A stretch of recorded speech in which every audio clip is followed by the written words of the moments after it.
E aqui estamos para mais um Sofá Cinemac, em que Melissa e eu vamos ano a ano do Oscar falando sobre os filmes indicados na categoria Melhor Filme. Hoje, Oscar 2003, a edição de número 75. Você já sabe, comigo sempre estará ela, Melissa, tudo bem? Tudo bem, vamos para 2003, que nesse ano sim, eu me formei É na mesmo? faculdade. É Olha só, que mas nesse dia aqui que foi o Oscar, dia 23 de março, já estava formada? não, eu tava fazendo uma cadeira que ficou para Hum, trás. hum. Então provavelmente tu não acompanhou esse Oscar na época. Não, com certeza não.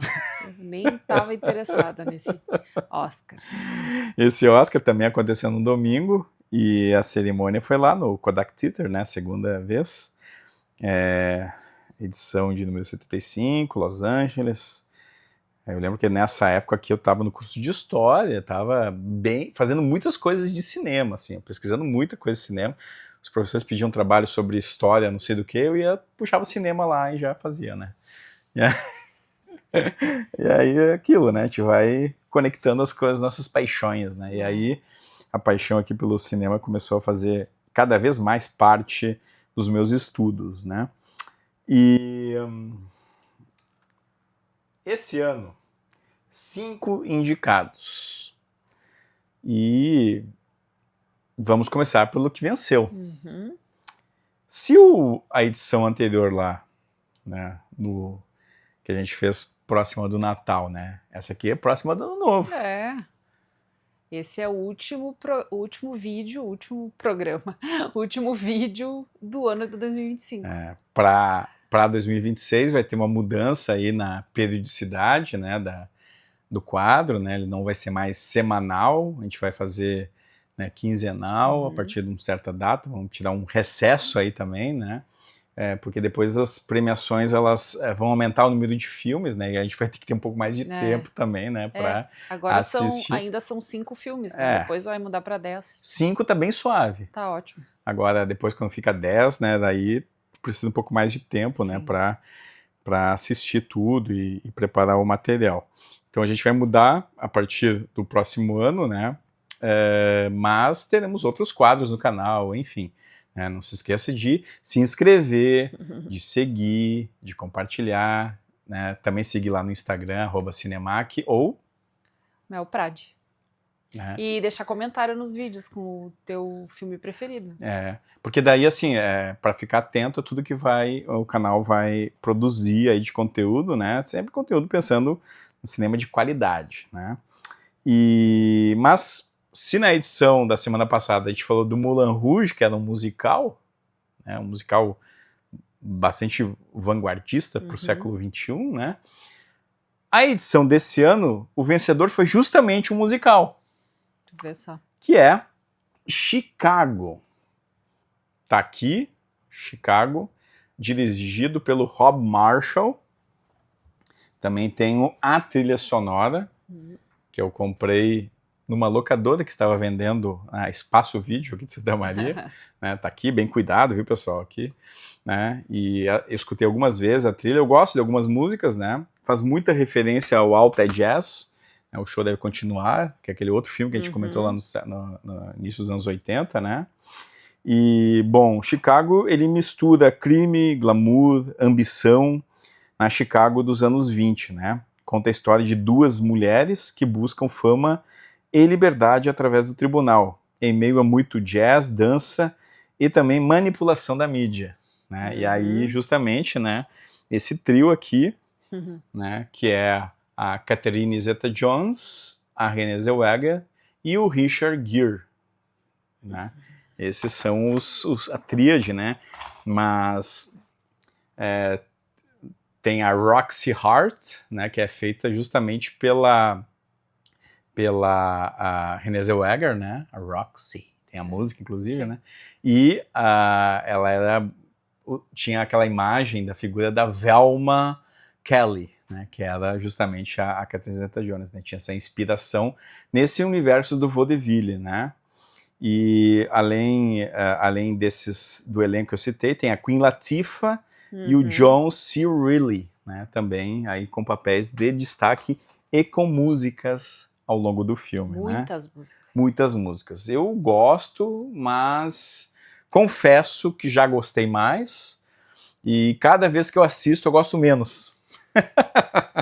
Se eu ver mais uma vez esse filme é capaz de eu começar a achar que ele é ruim. É. Não, ele não é ruim. Mas comparado com Moulin Rouge, do nosso vídeo anterior, ele é um pouquinho inferior.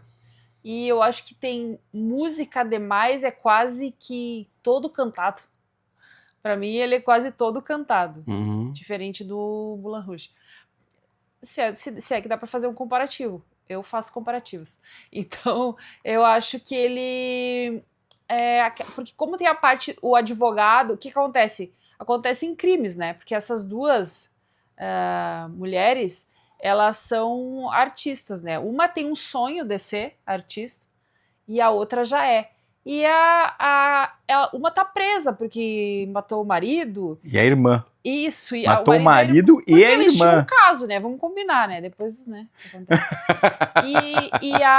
Tá valendo? Não tá valendo. Ah, bom. Não tá valendo, mas, né? Vamos combinar. Aí, e essa outra, ela tem um sonho de ser como ela. E ela acaba até matando uma pessoa também. E as duas estão presas e mata lá... o amante, né? Daí elas estão presas e lá elas começam... Uma tem uma rixa com a outra. E o advogado, que eu acho que é o personagem mais legal, é o advogado. É o Richard Gere, né? Que ele é bem louco e falastrão e tudo mais. Ele defende as duas. Só que pra mídia... Uma quer tirar mais vantagem que a outra até pro sofrimento, porque eu matei por causa que ele fez tal coisa pra mim e eu sou uma vítima, parará. Então ele faz um papel bem legal. Eu nunca tinha visto o Richard Gere dançando. É bem interessante, mas é ok, eu gosto do filme, assim. Não tanto quanto o Moulin Rouge, mas eu gosto também. Achei bem legal. É um filme que fala também o poder do advogado, né? Porque justamente... E claro... Ele sempre ganha todos os casos, né? Porque ele tem uma série de estratégias, né? Muito. Mas assim, o interessante é que as cenas musicais, elas se passam mais no universo do imaginário do que exatamente na prática, né? Então é tudo que é musical parece que é musical de outra forma, assim, não é na cena real ali do que tu tá vendo. Então o filme brinca um pouco com isso, acho que faz bem, mas ao mesmo tempo me cansou essa vez que eu vi. E eu não sei se foi a Renée Zellweger que me cansou, se foi a Catherine Zeta-Jones com seus olhos esbugalhados e tal, né? Olhar penetrante, né? Mas alguma coisa nesse filme, como diria um amigo meu, é um filme que envelheceu mal.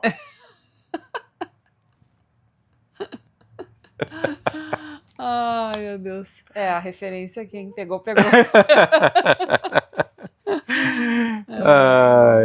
E assim, né, como eu já falei, eu devo ter visto umas 5, 6 vezes já esse filme, né? Eu assisti só dessa vez e acho que... Esse foi um dos poucos filmes que a minha irmã Caroline não dormiu durante a exibição com ela. Que ela tem costume de dormir? Ela dorme sempre. Nossa, Caroline, nesse aqui, que fama. Ela não dormiu, né? Eu lembro que ela assistiu bem, assim... Talvez porque tem a questão do advogado e tal, na época. Eu acho que ela já estava fazendo direito na época, não lembro agora se foi nessa época. Mas quando eu vi com ela, eu lembro que ela não dormiu, né? Ou seja, deve ter algum mérito, né? Porque manteve ela acordada. Mas é um filme musical, né? Ele é pra cima. É um filme bem pra cima. Apesar das atrocidades que tem ali de crimes e tal, né? Eu gosto da Queen Latifah, que faz a Mama. Muito boa. Ela é a carcereira lá. E cheia que manda na cadeia. Cheia de esquema, né? Ela é divertida, né? E esse também é o primeiro filme que tem o John C. Reilly, né? Que faz o marido traído, né? Que é marido da Roxy, né? E o John C. Reilly tá nesse e tá em outros 2 filmes desse ano. Tu viu só? Que ano pro rapaz, né? 3 filmes concorrendo ao Oscar. Ele concorreu, a alguma coisa? Eu acho que ele concorreu na categoria de Ator coadjuvante, né? Até eu posso conferir depois Sim. aqui, né? Sim, foi indicado ator coadjuvante por esse filme, fazendo o Amos Hart. Esse filme está disponível no Apple TV e no Prime para aluguel. Tá aí, Chicago, que tem Broadway também, né? Também foi peça da Broadway, né? Então, enfim. O filme sequente é, talvez, um dos filmes feitos por uma ideia de amor. Né? Tem um cineasta icônico, eu diria, que ele teve na vida 2 projetos que são projetos de amor. Um foi A Última Tentação de Cristo, que foi um filme que não foi indicado ao Oscar. E o outro foi Gangues de Nova York, do senhor Martin Cinema Scorsese. Esse sim, indicado ao Oscar, né? Drama histórico, que retrata a luta pelo controle de um território, né, a 5 pontas, né, em Nova York, Manhattan, durante o século XIX, né? Então, entre as gangues rivais, tinha muita corrupção, violência e controle do local, né? Tá aqui a mídia física. Tá o Léo DiCaprio, a Cameron Diaz e o Daniel Day-Lewis em destaque, né? Também tem o CD da época, né? Tem inclusive uma das canções aqui uma canção do U2, né? Que foi indicada ao Oscar, né? The Hands That Build America. Foi indicada ao Oscar, né? E também tem o livro, né? Que serviu como fonte para inspiração para o Scorsese, que é do Herbert Hasbury.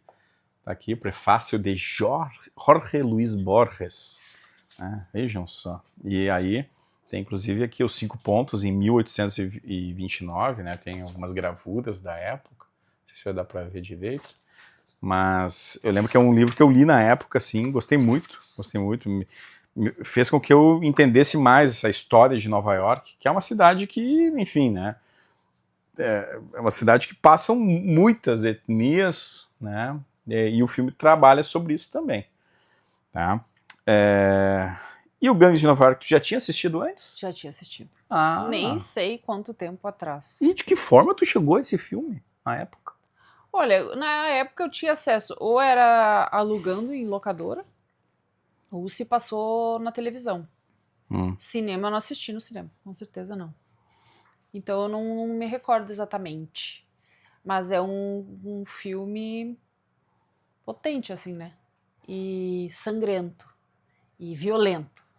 E todos esses adjetivos. Todos entos possíveis. É muita morte. Muita bebida. Muito... nossa, ele é intenso. E o que eu mais gosto, o personagem que eu mais gosto é do Day-Lewis. O Daniel Day-Lewis com aquele olho de vidro que tem uma águia desenhada. Aquilo ali é Scorsese, né? Quando ele faz aquela cena, ele pega a faca e dá uma Scorsese. batidinha no olho assim. É muito Scorsese. Nossa, ele faz o Bill, o açougueiro. Ele é literalmente o açougueiro, né? Ele corta as suas vítimas. O início do filme tem o Liam Neeson, né? Que faz o pai, justamente, que virá a ser o Léo DiCaprio na sequência, né? O Léo DiCaprio faz o Amsterdam Vallon, né? Que é um nome... porque ele acaba perdendo o pai dele lá no início do filme, numa justamente, dessas disputas das gangues, e ele cresce longe dali, e quando ele volta pra vingança. se vingar. Vingança, é uma história de vingança. Eu fiquei pensando todo o tempo que ele tava lá se fazendo de amigo do açougueiro, que sangue frio, né? Pra conseguir conviver com aquela pessoa perto de ti, sabendo que ela matou teu pai. Eu gosto muito da sequência inicial, né, que é o confronto entre o Liam Neeson e o Day-Lewis. Acho muito boa aquele início de filme. Aí o filme dá uma personagem ali que Eu acho que... Tu falou uma... Tu não gosta da personagem feminina, né? Não, é que eu Tu acho falou que... que ela não combina com a A época. Cameron Diaz, particularmente, eu acho que não foi uma boa escolha de elenco. Pois é, mas eu não sei. E eu não sei se foi o Scorsese que escolheu, aí que tá. Ele, cara, aceitou, o diretor, né? Mas eu lembro, eu sei que tem a produção dos Weinstein aqui, da Miramax, né? E esses caras, eles, né? Eles, enfim, hoje são criminosos, né? Enfim, assédio, o movimento Me Too revelam isso, né? E eu acho que na época eles também queriam interferir no trabalho criativo do diretor. Eu acho que é por isso que esse filme é Scorsese, tem elementos Scorsese, mas tem coisas no filme que, né, que tiram um pouco a força, né? Eu acho que a Cameron Diaz é uma dessas personagens que, se não existisse essa personagem, não mudaria nada o filme, nada. Né? No caso, concordo. Não mudaria nada, né? Inclusive o final do filme não muda nada. Sim. Né? Então, acho que foi um pouco assim de uma conveniência, eu acho, mais que conivente, conveniente, né? E tá ali no filme, enfim, ela faz parte da obra. Eu não acho ela uma atriz ruim, pelo contrário, eu gosto, principalmente dos papéis cômicos dela, né? Agora, aqui nesse filme eu acho que perde um pouco, assim, bota o filme para baixo. E claro, esse é um filme importante também de ser colocado, que ele é lançado em 2002 e em 2001 teve os atentados, né, as Torres Gêmeas, e é claro que o Scorsese, como nova-iorquino, como alguém que, né, tem amor pela cidade e tal, ele vai fazer esse filme também colocando elementos, lembrando de toda essa trajetória de superação necessária, de transformação da cidade, mas principalmente da importância de não esquecer como se forjou essa ideia de liberdade, né, de igualdade, de justiça nas ruas de Nova York. Então ele coloca isso. Tanto que aquela sequência final, aquela montagem final, é um pouco isso, né, um pouco essa simbologia. E o Léo DiCaprio aí, no primeiro papel de destaque, primeiro filme que ele faz com o Scorsese, né, e papel de destaque depois do Titanic. O que tu achou? Melhorou como ator? Acho que sim, melhorou. Como é que é o nome dele no filme? Nesse aqui é o Amsterdã Vallon. Amsterdã. Do Jack pro Amsterdã, acho que ele melhorou bastante. Porque Amsterdã também é que faz, que tá, o livro explica um pouco melhor, né? Nova York seria a nova Amsterdã. Tá. Né? Então ele pega essa conexão também. Né? Acho que ele melhorou sim. Eu não sou a maior fã do DiCaprio como ator, assim. É mesmo? Não. Eu acho que ele vai melhorando com o tempo, viu? Sim, com certeza. Eu não gosto muito dele no filme também. Aqui. Mas ele faz um papel de gurizão. O Day-Lewis, o papel dele se sobrepõe. O Day-Lewis. Então não, é difícil. O Brendan Gleeson, que faz aquele cara que é... Que no início do filme ele tem um negócio com o Liam Neeson, que ele que pega o elemento lá. Depois ele aparece e reconhece isso. Aquele ator é fenomenal também. E o John C. Reilly faz também aqui, ele também é da gangue do Liam Neeson, e depois ele vira policial, né? Que aqui é o outro filme que ele tá presente também. Né? Mas o filme é bem bom, assim, ele é intenso, né? E depois que tinha aquelas batalhas entre as gangues ali, e porque aquilo se passava no inverno, tinha neve, né? Lindo aquilo, né? E aí quando acabava aquela batalha, aquela neve ficava toda suja de sangue, vermelho, corpos. É bem legal. Mas foi meio maldoso. A cena é bem legal. A cena, tá. Óbvio que não é legal, as pessoas mortas. Eu tive a oportunidade de visitar a locação do filme, que ele não foi feito em Nova York, evidentemente, né? Ele foi feito na Cinecittà, em Roma. Nossa. E aí tem, quando tu faz a visitação na Cinecittà, pelo menos na época que eu fiz, ainda tinha lá, por exemplo, lá a barbearia, ainda tinha lá, tu podia visitar esses locais, né? E aí, muito legal, assim, esse circuito da Cinecittà para visitação, né? Gangues de Nova York para assistir no Netflix, no Prime. Tá aí, ó. Filme de ano novo, né? Para ver ano novo. Ótima pedida. Mas, talvez não ver com a família, né? Porque é um filme pesado, né? Pesado também é esse, que também eu não diria para ver com a família, mas enfim, né? É O Pianista, The Pianist, dirigido pelo Roman Polanski, baseado na autobiografia do pianista polonês Władysław Szpilman. O filme narra sua luta pela sobrevivência em Varsóvia durante a ocupação nazista na Segunda Guerra Mundial. E tá aqui, eu tenho essa edição belíssima da Obras Primas em Blu-ray, né? Inclusive é numerada, né? Eu tenho a edição 1711, de 13.000 que foram feitas. E aí, vou mostrar, né? Eu acho que o pessoal gosta. Tem pôster. Ele tem o disco de Blu-ray, aí tem os extras e tem a trilha sonora. Tá aqui. Que legal. Em CD, trilha sonora. Aí tá aí o cartaz, clássico, né, também, com os pianos. Tá aqui o Brody, né, tem algumas sequências aqui, alguns cards que falam isso, mostram isso, né. Também tem um texto, né.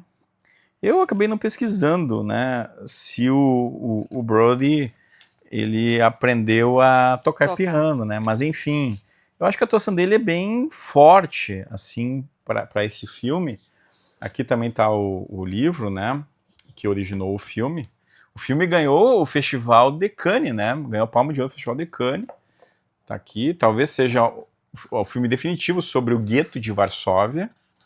Acho que é né, importante colocar que o Roman Polanski, ele é polonês, né? Então também tem essa...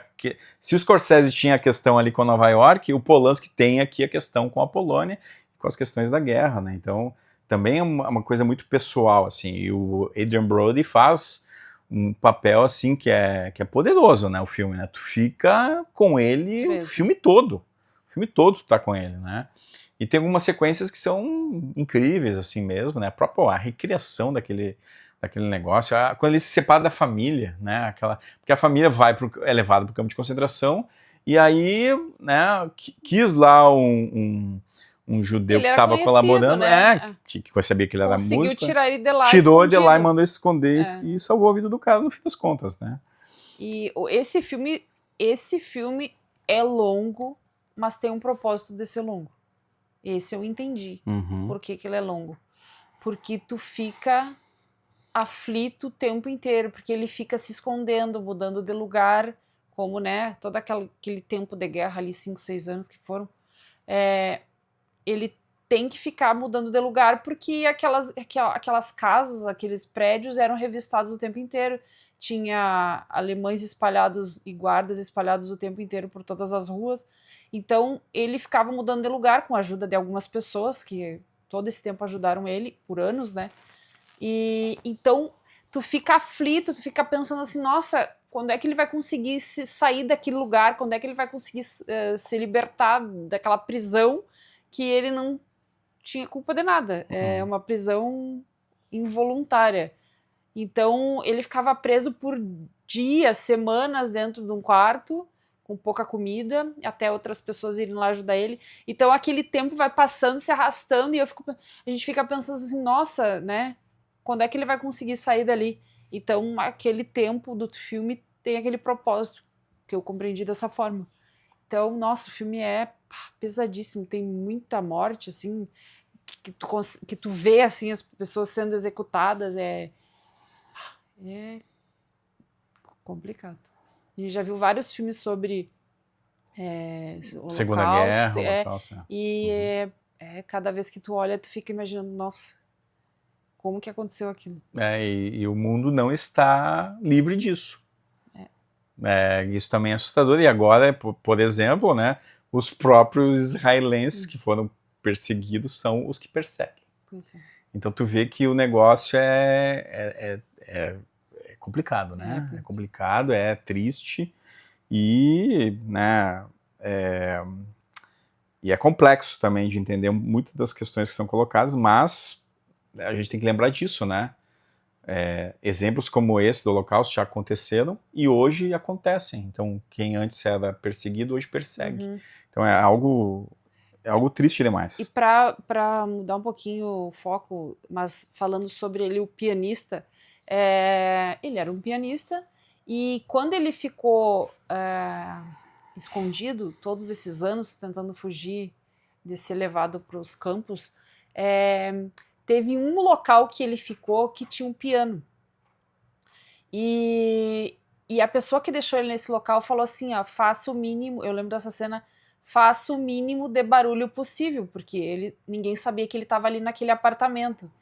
E aí ele senta no banco, a pessoa vai embora, ele senta no banco, e eu falei, não é possível que ele vai tocar o piano, porque ele não pode fazer barulho. E ele simula tá tocando. Assim, porque o som, mas é que o som, né, a gente ouve o piano, mas não vê as mãos dele. Até focar nas mãos dele... Eu pensei, nossa, ele tá tocando, vão achar ele e tal. Daí mostra as mãos dele e as mãos deles estão acima das teclas, assim, ó. Eu fiquei tipo assim, meu Deus. Uhum. O cara ficou anos sem poder tocar, né? E ele vai tocar quando? Quando? No final, lá no final do filme. Que é um final que a gente conversou, né? Que é o bom nazista. Que aparece no filme. Pra ajudar ele. E ajuda realmente, e ele escapa por causa disso. Também por isso, né? Mas é algo, assim, que eu acho que na época até gerou um debate sobre esse final, porque o ator que faz o nazista, que é o Thomas Kretschmann, né, ele, enfim, ele é acreditado como um dos principais, mas ele tá só nos, sei lá... 10 minutos finais. Não, um pouco mais, uns 20 mais? minutos finais, por aí, porque filme longo, são né? 3 horas e 20, né, então, realmente. Isso. 2 horas e 40, tá? Mas assim, né, nos 20 minutos finais aparece, né, esse nazista bom, entre aspas, né, e aí, né, meio que se estabelece uma outra lógica, tanto que os créditos finais do filme, eles vão falar tanto do pianista quanto do nazista. Eu acho isso, assim, né, meio que, digamos, cinematograficamente falando, assim, enquanto história, eu acho um defeito do filme, né, ele poderia colocar esse nazista em outros momentos ou estabelecer outras pontes, né? Mas enfim, o Polanski preferiu criar o impacto, né? Criar o impacto e a discussão. E tá feito, né? O filme teve bastante êxito, né? O Polanski ganhou o Oscar de diretor. Viu só? De diretor, né? O Chicago ganhou o filme e o Polanski de diretor. Então veja, né? Ele não pôde receber, porque o Polanski tem problema nos Estados Unidos, né? Não pôde ir. Ele é condenado nos Estados Unidos, né, por ter estuprado uma jovem menor e tal. Enfim, um negócio, né, que tá na lei lá, ele foi condenado, né? Então ele tá refugiado aí há não sei quantos anos na França, em outros países, né? Mas discutindo a questão da obra de arte, né? Eu acho um grande diretor, tá? Não tô falando da pessoa, Polanski, mas como diretor, assim, ele faz um trabalho com sensibilidade, com questões pessoais, e, pô, acho que Do Gueto de Varsóvia é o filme mais forte, assim, que eu vi até hoje, assim. É muito bonito o filme, né? E tem pra ver em algum lugar? Tem Netflix e Prime. Netflix, olha aí, ó. Olha só, O Pianista. Agora, Dona Melissa, vamos para as horas. Está aqui o DVD de cada 9 Oscars, incluindo o melhor filme, melhor atriz, Nicole Kidman, que venceu o Oscar. Como diria o Denzel Washington, que entregou o prêmio para ela, né? Ganhou por um nariz. Nossa, deixaram ela muito feia, coitada. A Nicole Kidman, olha... Eu não reconheci ela quando eu vi as atrizes que iam participar. Olhei o elenco assim rapidinho e eu falei, tá bom. Aí comecei a assistir o filme, né? Eu nunca tinha assistido o filme. E aí quando eu vi, eu olhei assim, mas aquela ali é a Nicole Kidman, Alexandre, sim. Eu falei, sério? O filme... Irreconhecível. O filme, ela tá irreconhecível, mas tá muito bem, né? Sim. Apesar de... Ela ganhou o prêmio de protagonista. Eu acho que ela até tem pouco tempo de tela, porque ela divide o protagonismo com outras atrizes. Porque a história é a seguinte, né? É um drama entrelaçado que acompanha 3 mulheres em épocas diferentes.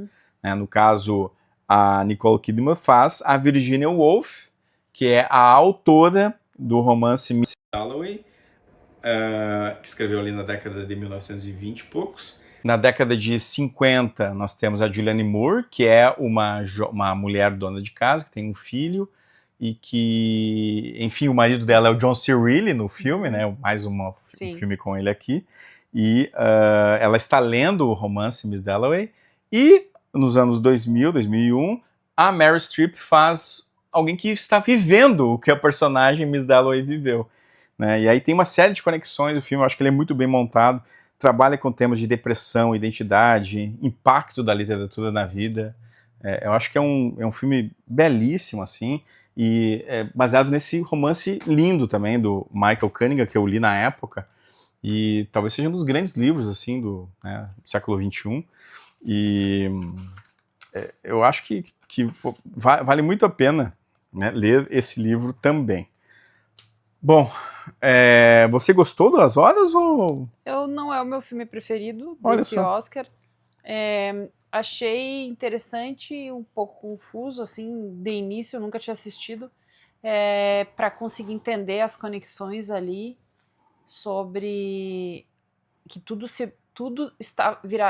era em torno daquele livro, né, da Virginia, mas eu gostei bastante das atuações, das cenas com a Nicole Kidman, quando aquela cena inicial, quando ela deixa uma carta pro marido, né, que ela decidiu acabar com a vida dela, e eu gostei bastante. Dos figurinos que vão mudando, os figurinos vão mudando. As épocas, né? Vai passando as épocas e os figurinos vão mudando, é bem interessante. Até a forma de falar de cada época também. Gostei, mas não é o meu preferido, assim. Eu gosto muito desse aqui. E ele está disponível em um lugar para o pessoal assistir? Está disponível no Prime e no Apple TV para aluguel.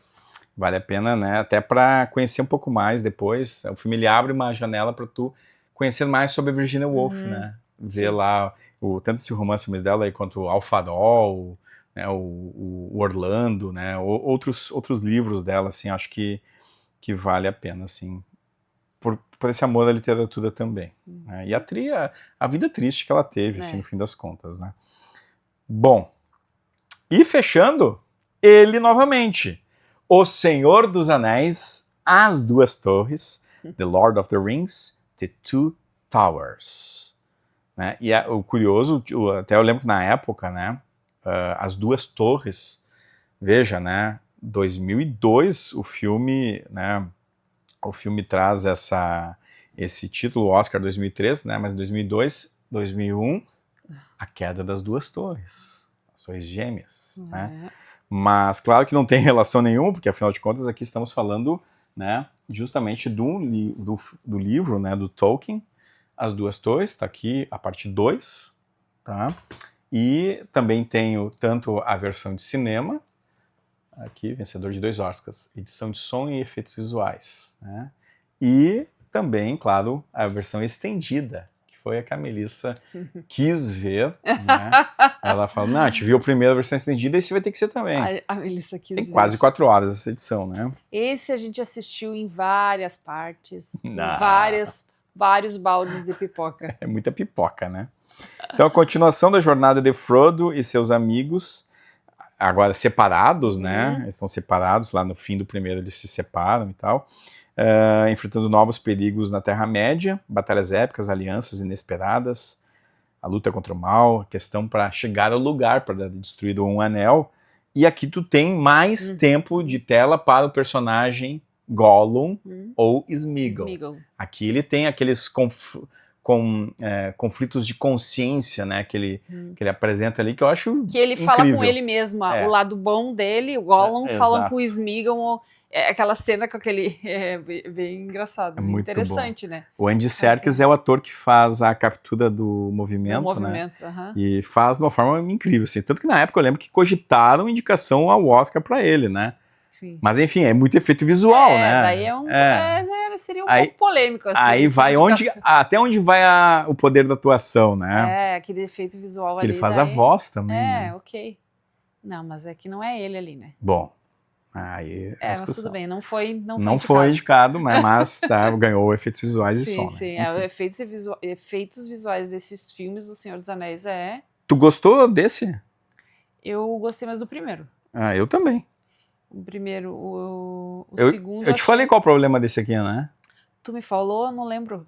As árvores. Ah, claro, as árvores. Realmente, aquela parte das árvores. É que assim, todo o resto do filme é. Porque como aquele grupo inicial do filme anterior se separa, todos os grupos são bem dinâmicos. Eles estão sempre tentando resolver alguma coisa e buscar um caminho e tudo mais. E os hobbits, né? Que ficam ali com as árvores, parece que aquilo tá em câmera lenta. Eu sei que as árvores se locomovem devagar, mas no caso as árvores andam lá no filme, né? Mas tipo, então parece que aquela parte ali tá toda em câmera lenta e todo mundo tá indo pra guerra tentar ajudar e eles estão ali, não. Pois aí que tá. Eu acho que os efeitos visuais dessas árvores Tu disse não que achou, ficaram tipo, bons. O rosto das árvores ficou estranho. Ficou artificial em relação à questão gráfica das árvores e o fundo. Tá. Dá pra ver isso, né? Na época eu já vi, Sim, e agora, novamente, né? Olhando com mais detalhe em Blu-ray, salta muito aos olhos isso. E também a questão de escala das árvores, porque, enfim, tu tem uma floresta com árvores enormes, e essas árvores perto da floresta, elas parecem pequenas. E, quando elas estão num campo de batalha, elas parecem gigantes. Elas mudam de tamanho, então. Eu acho que, sabe, a escala das árvores não me ficou boa pra mim, mas as cenas de batalha, principalmente da sequência final, fantástico aquilo, né? Aquela sequência final aquela... 30 e 40 minutos de sequência de luta. Bastante, Nossa. O tempo de luta da guerra, daquela guerra ali, equivale à quantidade de soldados, não sei a palavra, que aquelas pessoas aqui. Como é que é o nome daquele grupo lá? Os orcs. Os orcs. Quantos mil orcs tinham ali? Então tinha que ter bastante batalha mesmo. Olha, eu realmente, assim, mas é um filme que pra mim, assim, ó, quando tu tá no meio daquela batalha e vai pras árvores, tem uma quebra ali que, assim, eu acho que o Peter Jackson quis dar um alívio, né, aquela potência, mas eu acho que não tem que ter alívio, sabe? Eu acho que não tira o foco do negócio, né? E, enfim, né? Mas, enfim, eu acho legal e tudo, né? Acho que é um filme de meio. Esse aqui tem esse problema, porque ele é um filme que começa a partir de onde foram deixados os personagens e leva para um lugar onde vai ser o desfecho depois. Ele começa exatamente onde terminou o anterior, né? Exato. Exatamente. Só que, assim, ele termina de um jeito meio... Né, tem um pouco aquela visão lá do Viggo Mortensen no filme, do Aragorn, né? Sim. E aí ele já demonstra ali uma certa força enquanto homem e tal, né? Mas eu acho que é um filme que carece, assim, de mais propósito. Os fãs vão dizer, mas o livro é assim. Não me interessa que o livro é assim. A gente tá falando do filme, né? Filme tem que ter um sentido, um acabamento de início, meio e fim, mesmo que seja um filme de meio, né? Então, o primeiro, por exemplo, é um filme de início, e tem início, meio e fim. Esse aqui carece muito disso, além, é claro, do ritmo que as árvores dão para a história, que, né, para mim, fazem perder bastante. Esse filme está disponível no HBO Max e no Prime. Bom, além desses 5, nós tivemos esse ano o Hable con Ella, né, do Pedro Almodóvar. O Frida é desse ano. Também é desse ano As Confissões de Schmidt, que é um bom filme. O Adaptação também é desse ano, que é um filme estranhíssimo. O Estrada para a Perdição, do Sam Mendes, que tem o Tom Hanks e o Paul Newman, são desse ano, né? Das animações, A Viagem de Chihiro é desse ano, ganhou, inclusive, né? Disputou contra o Lilo e Stitch, por exemplo, e também contra a Era do Gelo, entre outras duas. Tiros em Columbine, documentário do Michael Moore, aqui bem situado na época, também é desse ano. E eu acho que é isso. O 8 Mile, que tem o Eminem, né? também é desse ano. Bom, além desses, claro, né, os 5 aí que nós falamos, né, o Chicago, Gangues de Nova York, O Pianista, As Horas, O Senhor dos Anéis, As Duas Torres, o Oscar foi para o Chicago. Melissa, para quem você dá o Oscar? O Pianista. Olha só, O Pianista, Filme emocionante, Roman Polanski. triste e de luta, né? Para sobreviver em meio a toda aquela guerra horrível. Uhum. E então meu Oscar vai para ele. Eu também. Olha só. Também vou dar o Oscar para O Pianista. Acho que é um filme, é a melhor recriação do gueto de Varsóvia, e a história é potente também. E, enfim, o filme tem seus problemas, não é perfeito, mas, né, tá bem conduzido pelo diretor, e uma ótima atuação do Adrien Brody aqui nesse caso, né? Sim. Certo? Certo. Então, não esqueça de curtir, compartilhar, deixar lá nos comentários qual o teu, para quem você deu o Oscar nesse ano, né? Lembrando que em 2026 o canal segue, a periodicidade do Sofá Cinemac muda um pouco, mas, né, se inscreva, ativa o sininho para ficar ligado, também nas redes sociais, no Instagram, né, @cinemac e @melprade. E aí você não perde nada desses conteúdos do Sofá, do Oscar, e também de outros que a gente está elaborando. Certo, Melissa? Vamos agradecer ao pessoal por nos acompanhar nesse ano e vem muito mais para o ano que vem. Nos vemos em 2026. É isso aí. Então, obrigado e até o ano que vem.